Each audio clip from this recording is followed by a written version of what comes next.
এখানে কিছু লোক একজন মাফিয়া স্ত্রীর নেতৃত্বে পুলিশ এবং প্যারামিলিটারিকে আক্রমণ করতে গেছিল।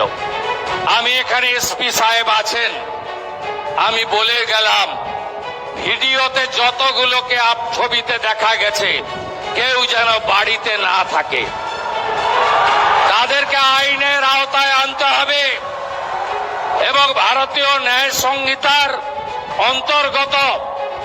রাষ্ট্রবিরোধী কার্যকলাপের যে ধারা আছে, আমি পুলিশ মন্ত্রী হিসেবে আপনাকে নির্দেশ দিচ্ছি, সেই ধারাতে এমন শিক্ষা দিন যাতে কোনোদিন কোন পুলিশ সরকারি কর্মচারী প্যারামিলিটারি যারা এসেছেন আমাদের সাহায্য করতে, তাদেরকে কেউ আক্রমণ করার সাহস না রাখে। আপনারা শুনলে খুশি হবেন, শুধু জেলের ভাত খাওয়ানো নয়, যারা হামলা করেছে তাদের সম্পত্তি বাজেয়াপ্ত করে সেই সম্পত্তিকে